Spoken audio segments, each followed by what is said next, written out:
அந்த நவகிரகம் தான் பிரத்யக்ஷம்.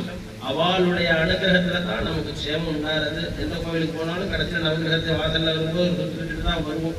சந்தியாவதனம் பண்ணும்போது ஆதித்யன் தர்ப்பயாமி, சோமன் தர்ப்பயாமி, அது போல 9 கிரகத்துக்கும் நித்தியம் தர்ப்பணம் கொடுத்துட்டு இருந்தாலே நமக்கு நவகிரகத்தினுடைய பாதிப்போ தோஷமோ வராது.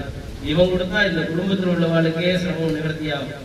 இவன் பையன் பண்ணான்னா அம்மாவுக்கு பத்னிக்கு சொல்லு. அது போல இவ பண்ணினா லோகத்துக்கே உண்டாகும். அது போல நம்ம எல்லாரும் அனுஷ்டானம் பண்ண லோகம் க்ஷேமமாக இருக்கும், சுபிக்ஷமாக இருக்கும் அப்படிங்கிறது தீர்மானமா தெரிகிறது.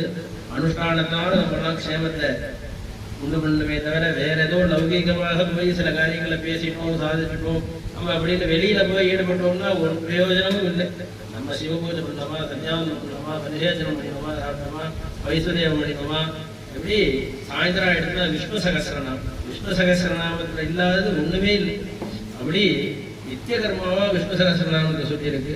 ஸ்திரீகள் எல்லாமே சொல்லுவா, இப்பயும் சொல்லிட்டு இருக்கா. ஆனா குறைச்சிருந்தே வந்து சாயந்தரம் 6 மணிக்கு கல்யாணம் வந்து அவகாசனம் வந்துட்டா சுவாமி சன்னிதியில் உட்கார்ந்து அந்த குடும்பத்தில் உள்ளவங்களாம் விஷ்ணு சகசிரநாமம் பாராயணம், வெள்ளிக்கிழமை ஆயிடுச்சுன்னா லலிதா சகசிரநாமம் பாராயணம். இது போல இந்த மாதிரி நித்திய கர்மாலாம் பண்ணிட்டு இருந்தாலே நமக்கு ஒரு பெரிய ரக்ஷை. தனியா ஒரு ரக்ஷையை தேடிட்டு போக வேண்டாம். இன்னொருத்தருக்கு போய் ஹோமம் பண்ணணும், சிரமம் கொடுத்து இந்த துர்கா ஹோமம் பண்ணுவோம், பகலாமிக்கு எல்லாம் ஒண்ணுமே வேண்டாம். இதெல்லாம் பண்ணினாலே நமக்கு ஏதாவது சிரமம் வருதுன்னா அது போய் ரக்ஷையா நிற்கும்.